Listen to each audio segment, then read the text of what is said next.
The Houston Rockets getting blown out by the other team at the bottom of the Western Conference standings, the San Antonio Spurs, for the second time in less than 2 weeks. What do these losses tell us about this Houston Rockets team? What needs to change for this Rockets team? Plus, we're going to take a look at some of the latest trade buzz, rumors, if you will, surrounding Eric Gordon, Jae'Sean Tate, and Tari Eason, of all the names. We're going to get to all that and more on today's Locked On Rockets. This is Mission Control, Houston. Ignition sequence start. The Houston Rockets select Jalen Green and Jabari Smith Jr. T-minus 15 seconds. Guidance is internal. Every time I step on that floor, I'm coming. You're getting somebody who's going to come in with a chip on their shoulder, somebody who's going to come in and compete from day one. 6, 5, 4, 3, 2, 1.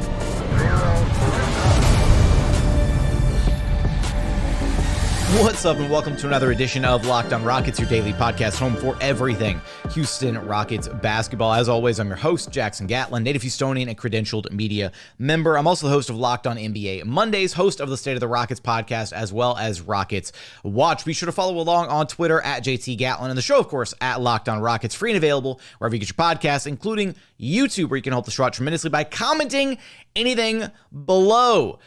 For this one, tell me your thoughts. This is a safe space for Rockets fans. Tell me how you feel after this second blowout loss to the San Antonio Spurs within the span of 2 weeks. This was an ugly game, guys. This was, there's no way to sugarcoat this one. There were very few, I feel like, overarching positives that could be taken away from this game. I did like early on how Jalen and Sengun, they kind of had the two-man game going. I don't know. We're gonna get into all of it. What does this loss tell us about this Houston Rockets team? Right? It's not good getting blown out by the other team at the bottom of the standings in your conference or just in the NBA in general. Because the Spurs made the Rockets look like an incompetent team. I mean, it just completely dusted them in the third quarter, 32-14. The Rockets led this game at halftime, which is kind of crazy to say out loud. They led this game 62-60 at halftime, and the Spurs they came out and they dominated in that third quarter. But I do want to kind of, there was a lot from this game to kind of, discuss, a lot of, takeaways, a lot of issues. I'll start with a couple of the positives just off the top, because they were few and far between. But I did like that we do continue to see this two-man game growing between Jalen Green and Alperen Sengun. And that's encouraging. Seeing those two guys operate in the pick and roll, play off of one another. There was a possession earlier, in the first half of this game where, it was kind of a give and go. Like Sengun had the DHO on the perimeter, handed the ball to Jalen. He starts getting downhill. Sengun starts to roll, and there's nothing there for Jalen. So then Jalen pitches it back to Sengun, and then Jalen dips it was like a give and go and then another give, like an extra on the give and go.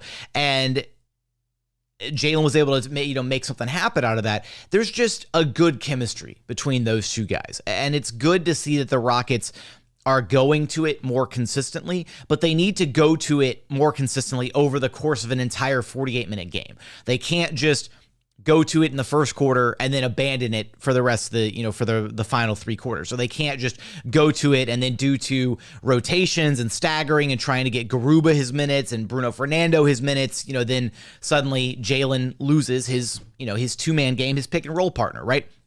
The Rockets offense should be built around a two-man game between Jalen Green and Alperen Sengun. And Alperen Sengun should, be able to warrant some touches that aren't just the DHOs or the screens, the rolling to the rim, all of that, because he's the one guy that was actually efficient out of the starters in this game, right? You look down the starting lineup: Jabari Smith Jr. 4 of 14, Eric Gordon 2 of 7, KPJ 6 of 16, Jalen Green 3 of 12. All four of the other starters were really struggling to shoot the ball. And you look at Alperen Sengun, 8 of 10. 8 of 10 from the floor, 6 of 8 at the free throw line, team high 22 points. Like, he was the one guy that could get things done against the Spurs defense, the one guy who wasn't struggling to convert his shots, all that. There were some moments that it wasn't, like, super pretty. Like, he had a couple possessions where he kind of, like, bobbled the basketball, fumbled the ball a little bit. But by and large, good game from Alperen Sengun. I didn't even put the poll out there. He's your Locked On Rockets player of the game. Congratulations. I just defaulted to this one for Alp.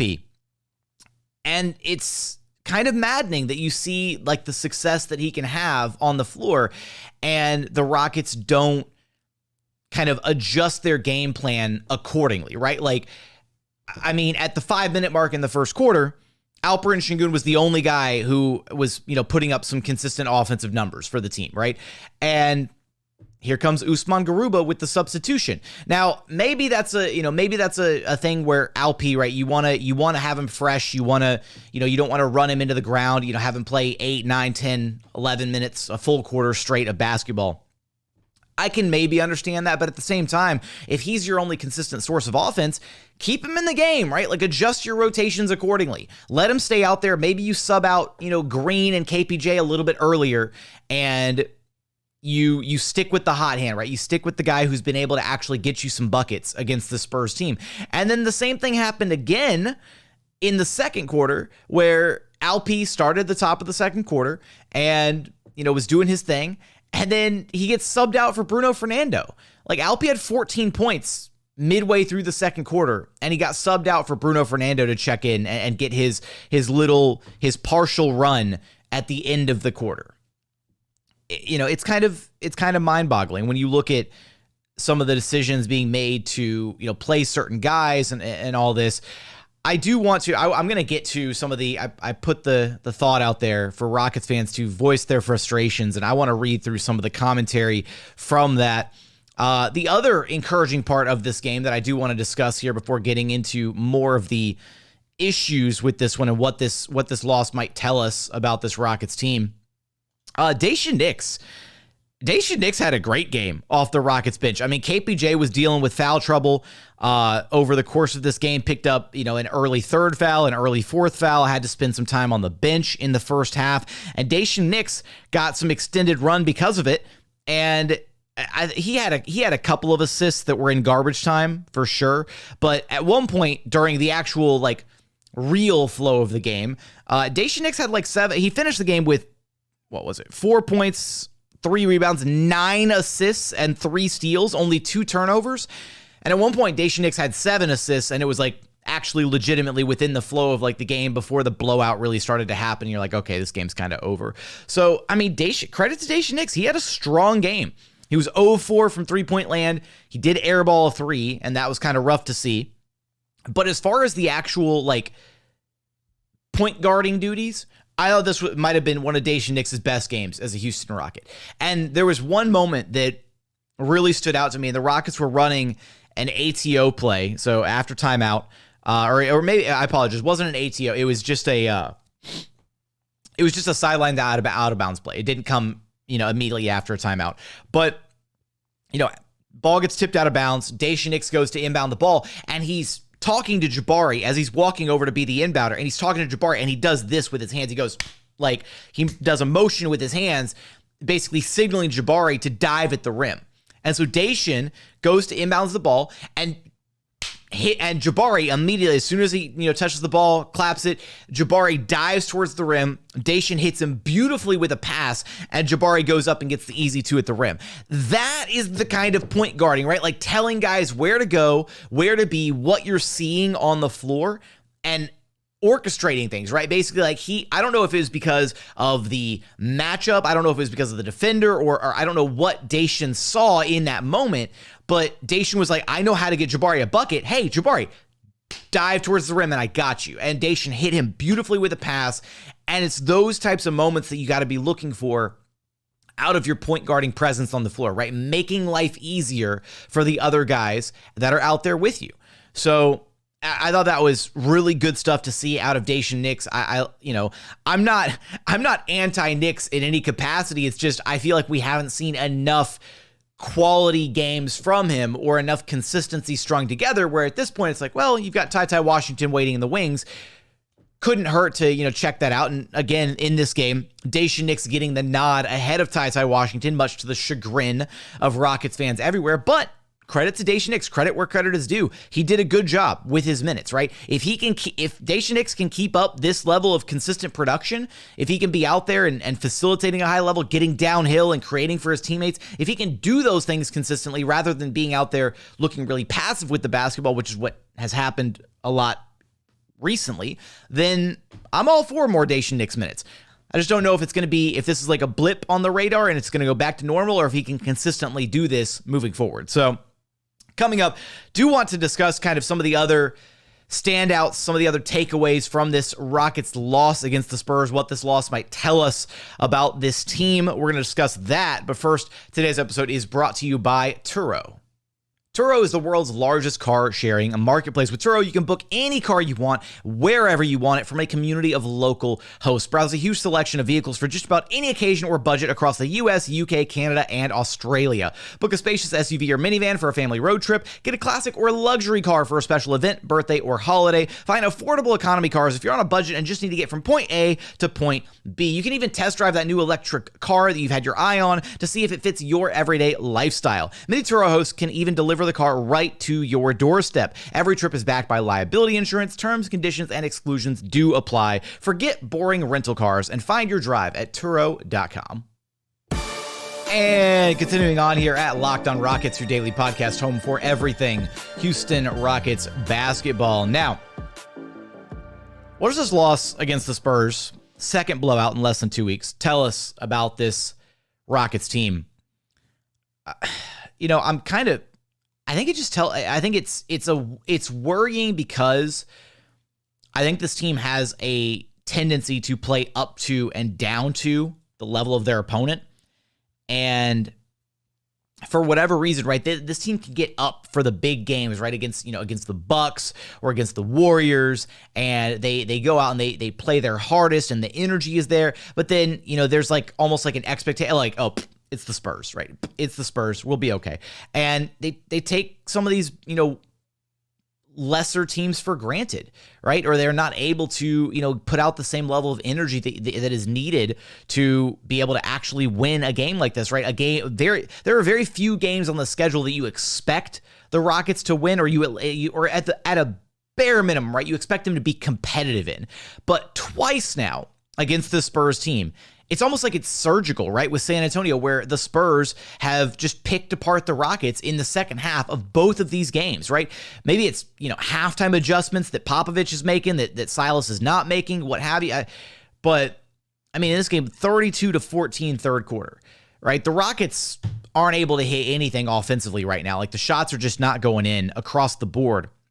But even then, the effort, right? The intensity is not there. The desire to try and win these games is not there. And that's concerning, right? That is slipping back into the territory of like what this team would have looked like last year, right? Because by and large this season, there haven't been, in fact, I think I can count on one hand the number of like actual blowouts that the Rockets have dealt with this season.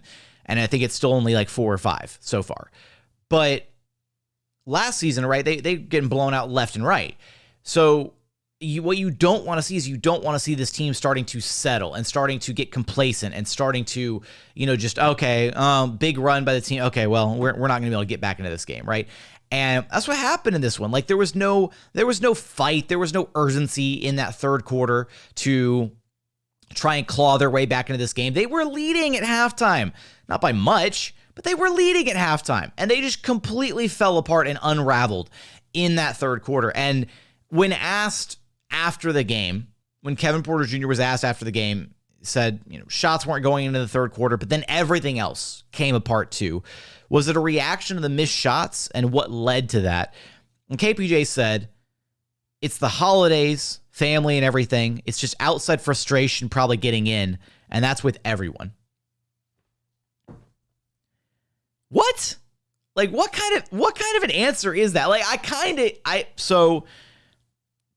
kind of understand where he's coming from, right? It is the holidays. There are outside distractions. There are things going on that might take away from one's focus towards the task at hand, the game, whatever. But like, on the flip side, Do they not have Christmas in San Antonio? Like what are do the holidays not impact the Spurs or the other 29 teams in the NBA? Because I'm gonna be completely upfront. I think it's a weak answer. That's a weak answer and a weak response for why the Rockets struggled in this game, right? Own up to it, right? Energy wasn't bad. We weren't prepared. We underestimated the Spurs. We didn't make the right adjustments at halftime. We weren't feeding the hot hand. There was only one guy in the starting lineup who, could get anything going offensively, and we didn't keep getting the rock to him. Like, any answer is better than just brushing it off. Blaming the holidays? What? Like, I don't know. That is not a great answer from the guy who is supposed to be the leader of this team, right? The Rockets organizationally have put a lot in KPJ's basket as far as their trust in him, the role that he is supposed to play, the voice that he is supposed to have on this team, and that is not the answer you want from your supposed leader. Like it's just not. That's a bad answer. And I just some of the decisions that get made in these games, right? I talked about it in segment 1, but like the forcing of, Bruno Fernando, the fact that they're running like a 3-man center lineup when there are very clearly two guys that impact the game in significantly more ways than Bruno does, right? Alp with his offense, and he's gotten better defensively. Bruno Fernando with his insane versatility on defense and even offensively. He's a great screen setter. Out of the 3 Rockets bigs, he's probably the best screen setter. He just can't do a lot with it, right? Because he's not a finisher at the cup, but he's a good passer out of the short roll. Like, Bruno brings one thing to the table. Lob threat. And they are force feeding him into the lineup. And it's because Bruno makes one guy better on the floor. Bruno makes exactly one other guy better on the floor for the Rockets, and that's KPJ, because KPJ works better with a lob threat, right? It's the same reason KPJ and KJ Martin actually have good chemistry with one another, because KJ Martin can get over the top of the defense, and KPJ can just loft him the pass up there. This game was exhausting. It really was. This was an exhausting Rockets game, and not a fun one. Like, very, very few moments where you're just like, oh yeah, this is great. And even like late in the game, right, before the starters got pulled and this game was, Rockets were down heavy, down big, more than 20 points at this point, I think. And the Rockets like forced a turnover, right? And KPJ had the ball, forced a turnover. Jalen Green is like clear cut far away, like literally right under the basket. And KPJ could have kicked the pass ahead to him for an easy 2 at the rim. And instead KPJ decides to walk the ball at himself and puts down this thunderous dunk, and it's like, yeah, huge dunk by KPJ. Rockets down 23. Like it felt very much like the huge 3-pointer by Chris Paul, and the Suns trail by 41 from the playoffs this past season. Kind of felt like that moment. But like, even like, I think, somebody shared a clip, right? Even the Spurs announcers were like tearing into KPJ for that. Like, why not kick it ahead to Green? Like, why are you walking that up yourself to dunk it? Like, your guy, right? Your focal point, your number 1 on offense is up there wide open for a dunk. Like, why not get it to him? I don't know. There's a lot of bad from this game. And I put it out there on Twitter. I was like, this is a safe space. Give me your thoughts on this game. And so I liked a few of my favorite replies. I'll save my favorite for last because I thought it was hilarious, but let's go down the list here. At JT, I'm going to be honest with you. NBA teams will have shooting droughts, yet still have positive possessions. Simply put, we have no energy, passion, hustle, whatever. We don't want it bad enough. I agree with that one from Cool Red X Gaming. From Extension. First time this season, I thought to myself, I had better things to do than to watch this train wreck. Oof. Yeah, it was not a pretty third quarter.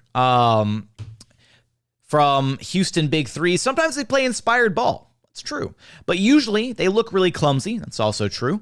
The choices by Silas can be interesting, to put it mildly. He's a great person, but something just isn't there with him, or you'd see more of the good stuff that only happens rarely, it seems. I feel like that's very well put. From at 2022 World Series champions, David, watching the second half of that game felt the same way getting your wisdom teeth taken out does if they didn't numb any of it. Oh, yeah, it was a bad second half. What else? From Wes.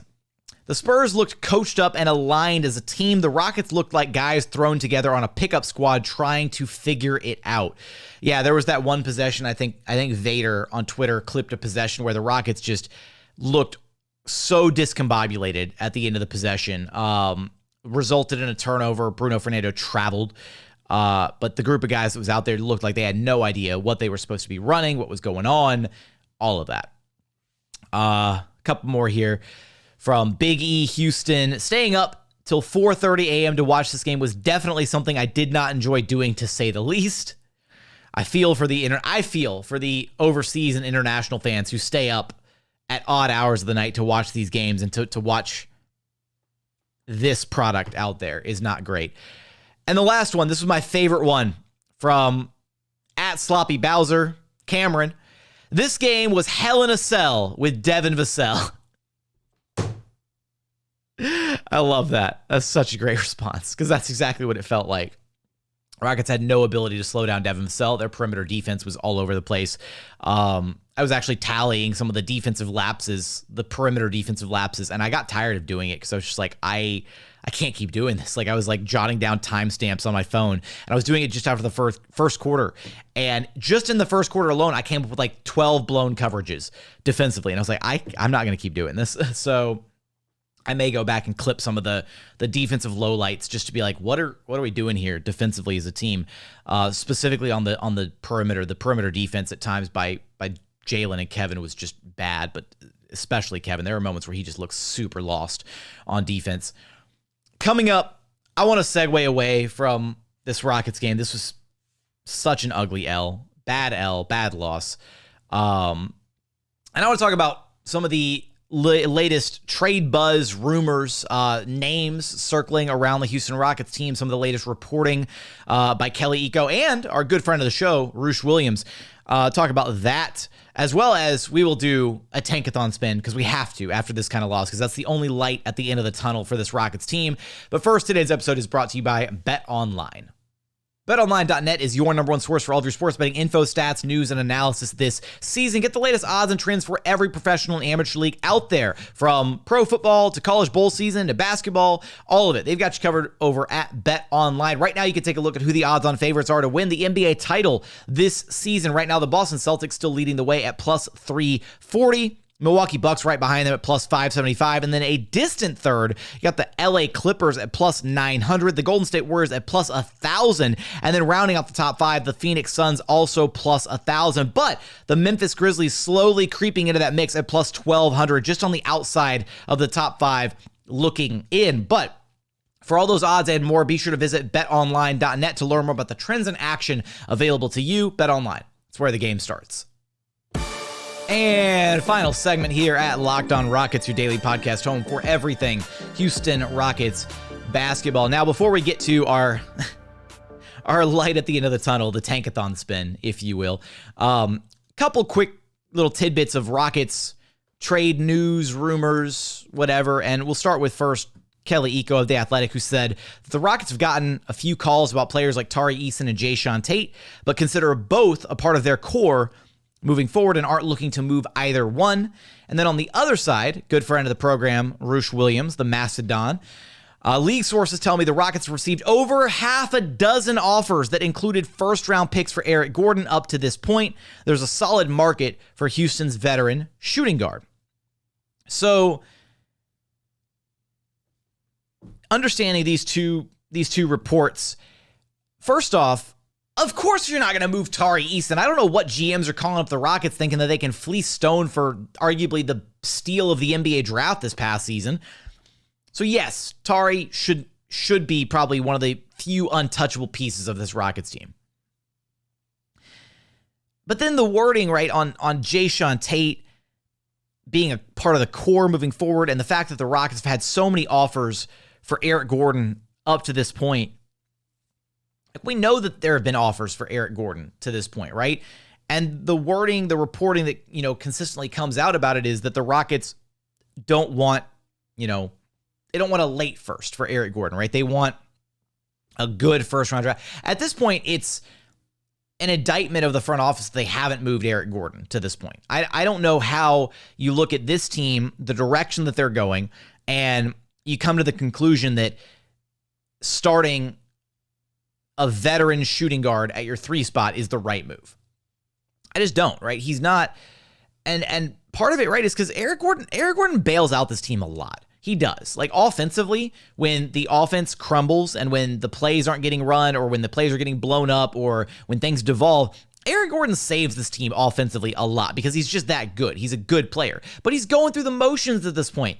He's not giving you the intensity that he can give you defensively. He's not giving you the hustle or the effort that KJ or Tari will give you out of that 3 spot. And he is directly impeding the development at this point of those guys because he's taken 25 to 30 minutes a night out of your starting 3 spot. So if this team has firsts on the table and they're not taking them, you got to start wondering why that is, right? Why is the organization so held up on keeping Eric Gordon here if they've had firsts on the table in the past? Because, hey, I get the argument. Oh, we don't want to make, multiple first rounds. Like, cool. You can kick that can further down the road. You can get a first round draft pick and then you can leverage it and flip it into another asset further down the line, right? Just because you have a first and you trade a player for a first for this draft does not mean you have to make that selection, right? You can turn that draft pick into a couple, some future seconds or a future first further down the line, or you can package it with one of your other firsts and move up in the draft. There's a variety of different ways that you could approach that situation. They need to move on from Eric Gordon. And each passing day they don't move on from Eric Gordon, if there are offers out there, is bad. Like that needs to happen, first and foremost. And then the Jae'Sean Tate wording, right?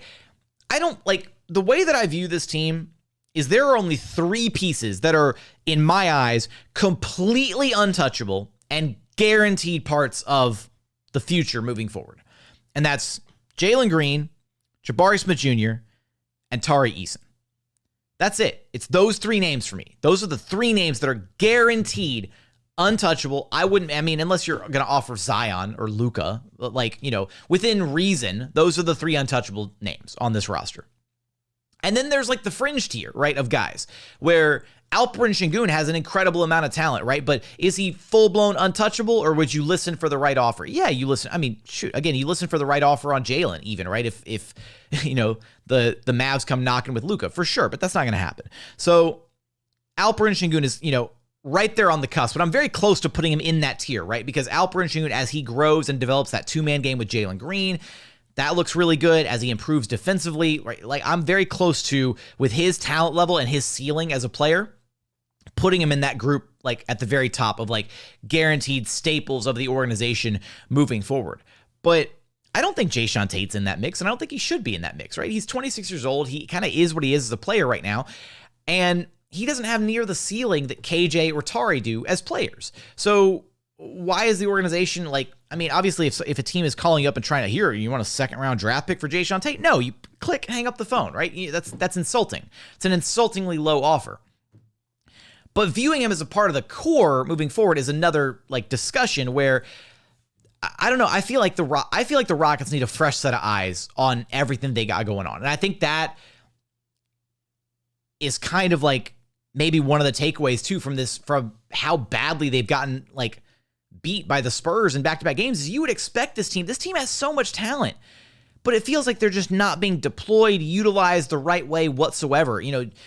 Kevin Porter Jr. is being played out of position at point guard. You got a veteran 2-guard playing your 3. You're not taking advantage of the incredibly talented big man that you have in Alperen Sengun. The entire offense is geared towards going through Jalen and Kevin, and right now, those guys have not found the ability to be consistently efficient on a night-to-night basis, right? And so the offense lives and dies with whether or not those 2 guys are hitting tough shots, because the offense doesn't generate a lot of good shots for those guys, right? It's basically predicated on those 2 guys being more talented than whoever they're facing that night. And some nights it looks really good when those guys are hooping and the shots are falling and the buckets are flowing, and you're like, oh, wow, these guys look like a future all-star backcourt. But it's very up and down, and they don't do anything to generate some good, consistent offense, right? And they've got a guy that could generate some good, consistent offense for them in Alperen Sengun, and he's kind of an afterthought. So I I don't know, organizationally, it feels like they're committed to, at times, the wrong guys, overcommitted to guys like KPJ, Jae'Sean Tate, Daishin Nix, right? And that's got to be an organizational edict, right? That's not a Steven Silas thing. But Silas isn't blameless because the product that is being rolled out to the court does not look good on a night-to-night basis. And I feel like at this point, top down, a fresh set of eyes could probably do this Rockets team wonders, right? Be it, a good, a new coach, be it potentially even new front office staff to just mold this group, this talented group, into something different. Because again, it feels like they are committed to the wrong guys at this point, right? Overcommitted to Kevin Porter Jr., overcommitted to guys like Jae'Sean Tate, overcommitted to guys like Daishin Nix. I don't know. It's perplexing to say the least at this point with this organization and what's going on.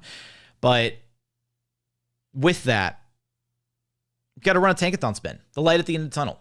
That's where we're at this point. Is we are hoping, and I'm going to start shifting towards, we're going to start looking at some draft prospects and stuff here in the not so distant future, trying to gauge, who could be the savior of this Rockets organization moving forward. But let's run this sim. Oh, Rockets had the third worst odds, or the third best odds, I should say, and they fell all the way to number 5. Spurs stayed pat at number 4. Charlotte fell to number 3. Detroit fell to number 2. And the Orlando Magic jumped up 4 spots to the number 1 overall selection, giving them back-to-back number 1 overall picks. So Wembanyama goes to the Orlando Magic to pair with Paolo Banchero. And the Pistons actually, after taking Jaden Ivey, I don't know if you also take Scoot Henderson, so that could be beneficial. Charlotte has LaMelo. I don't know, if there are some teams out there that don't necessarily need a point guard, and it's possible that Scoot Henderson might fall a couple spots, but if the Rockets are all the way down at 5th, there's no way they're going to luck out and get Scoot Henderson. But that is a bad tankathon spin, but I guess it's fitting, right? A bad tankathon spin to go with a bad Rockets loss. Hopefully they can rebound here against the Orlando Magic, their next game, because that's going to be the Rockets Super Bowl, right? That's their championship. That's their title, is if they can win, if they can go 2-0 against the Magic this season, then I'll take it. But with that, that's going to do it for today's episode. We're going to wrap things up. As always, appreciate you for checking out the show. If you haven't done so yet, please consider subscribing wherever you listen to your podcast. That's Apple, Spotify, Google, the Odyssey app, free and available on all podcast platforms. We're also available on YouTube. Go to YouTube, search Locked on Rockets. Be sure to like, comment, and subscribe. Give me your thoughts on this team. Give me your thoughts about what this loss says about this Rockets team. I read each and every one of those comments every single day. But as always, thank you so much for watching. Thank you so much for listening. We look forward to having you back right here at Locked on Rockets, your daily podcast home for everything Houston Rockets basketball.